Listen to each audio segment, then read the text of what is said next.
राधे राधे। जय श्री कृष्णा। मैं अपने चैनल भक्ति विथ उमा से आपको कार्तिक माह का 19वां अध्ययन श्रवण करा रही हूँ।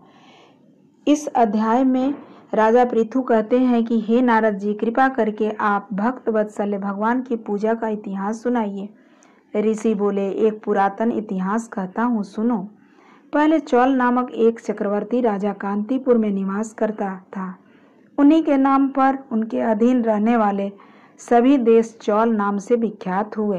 राजा चौल जब इस भूमंडल पर शासन करते थे, उस समय उनके राज्य में कोई भी मनुष्य दरिद्र एवं दुखी नहीं था और न ही मन में पाप को लगाने वाला था।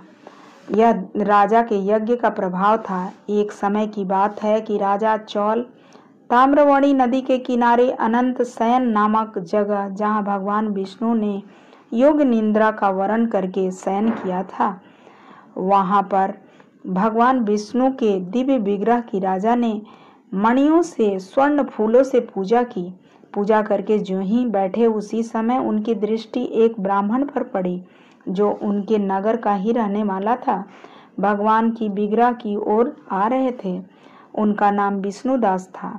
उन्होंने भगवान की पूजा के लिए अपने हाथ में तुलसी दल और जल ले रखा था।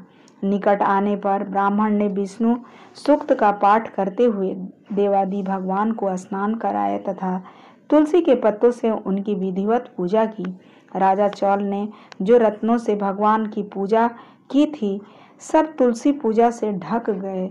यह देखकर गंभीर हो गया और क्रोधित हो गए और बोले, अरे ढोंगी मूर्ख, मैंने मणियों, मोतियों और रत्नों से, स्वर्ण फूलों से भगवान की पूजा की थी।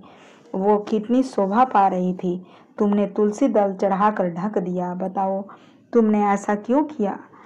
तुम गंवार और दरिद्र हो।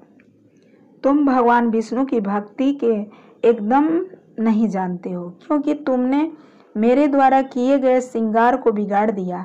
राजा की ये बातें सुनकर के ब्राह्मण ने कहा, राजन, आपको भक्ति का ज्ञान बिल्कुल नहीं है। केवल राजलक्ष्मी के कारण आपको घमंड है। व्रतों का पालन आपने नहीं किया है। वैष्णव व्रत आप बिल्कुल ही नहीं जानते। राजा हंसते हुए बोले, तुम्हारी पूजा दरिद्रता वाली है। तुमने भगवान को संतुष्ट करने वाली कोई दान, यज्ञ आदि नहीं किया है, ना ही पहले कोई देवालय, मंदिर ही बनवाया है। इतने पर भी तुम्हें अपनी भक्ति पर इतना गर्व है। यहाँ बैठे जितने भी ब्राह्मण हैं, मेरी बात को ध्यान से सुने। ध्यानपूर्वक सुनने के बाद भगवान विष्णु के दर्शन मुझे अवश्य होते हैं या नहीं, ये सब आप लोग जान जाएंगे। यह कहकर राजा अपने महल को चला गया। वहां जाकर अनेक ऋषियों को बुला करके दान, यज्ञ और विष्णु यज्ञ करने शुरू कर दिए। विष्णुदास भी सदैव भक्ति पूर्वक अपने व्रतों का पालन करते हुए भगवान विष्णु के मंदिर में टिक गए। वहां उन्होंने कार्तिक के उत्तम व्रतों का अनुष्ठान किया और तुलसी वन की रक्षा की। एकादशी को 12 अक्षर मंत्र का जाप किया। नृत्य, गीत, मंगल आयोजन आदि करते हुए प्रतिदिन भगवान विष्णु की पूजा अर्चना करने लगे। वे प्रतिदिन चलते फिरते, हंसते बोलते, उठते बैठते, हर समय विष्णु मंत्र का जाप करते रहे और उनका स्मरण करते रहे। उनकी दृष्टि में हर समय, हर जगह भगवान स्थित देखते थे। इस तरह से विष्णुदास और राजा चौल दोनों ही भगवान विष्णु की पूजा में संलग्न थे। दोनों की इंद्रियां भगवान विष्णु को समर्पित हो चुकी थी। दोनों ये दीर्घ काल तक ये सब किया। एक दिन की बात है, विष्णुदास नृत्य क्रिया करने के बाद भोजन तैयार किया था, किंतु उसे चुरा करके कोई ले गया था। उन्होंने देखा भोजन नहीं है, पर उन्होंने दोबारा भोजन नहीं बनाया, क्योंकि ऐसा करने पर उन्हें सायंकाल की पूजा का समय नहीं मिलता, इसलिए वे भूखे ही सो गए। दूसरे दिन फिर उनका भोजन कोई चुरा ले गया।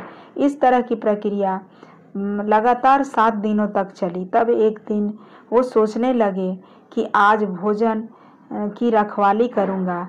इस वजह से वो भोजन बनाने के बाद एक जगह छिप करके खड़े हो गए और देखने लगे कि भोजन को कौन ले जा रहा है।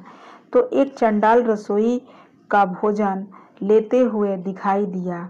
वो लेने के लिए वहीं तैयार खड़ा था। वो भूख से दुर्बल, बिना मांस वाले शरीर का हो गया था। यह देखकर विष्णुदास को हृदय करुणा से भर गया। उन्होंने कहा, भोजन चुराने को वाले को कहा कि भैया जरा ठहरो, घी भी लेता जाओ, रूखा सूखा क्यों खाते हो। ब्राह्मण को अपनी ओर आता हुआ देखकर वो तेजी से भागने लगा। वो इतनी वेग से दौड़ पड़ा कि वहीं पर गिरकर मूर्छित हो गया। विष्णुदास भी वहीं पहुंचे और अपने कपड़े को पंखा बनाकर डुलाने लगे। तब उन्हें वहां पर के चंडाल नहीं बल्कि शंख चक्र गदाधारी भगवान विष्णु दिखाई दिए। भगवान को देखकर विष्णुदास उनकी स्तुति करने लगा।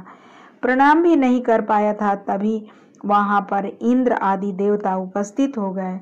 गंधर्व, ऋषि, मुनि और अप्सराएं नृत्य गायन करने लगी। भगवान विष्णु ने अपना दिव्य रूप दिखा करके उनका आलिंगन किया और विमान में बैठाकर विष्णु दास को बैकुंठ ले गए।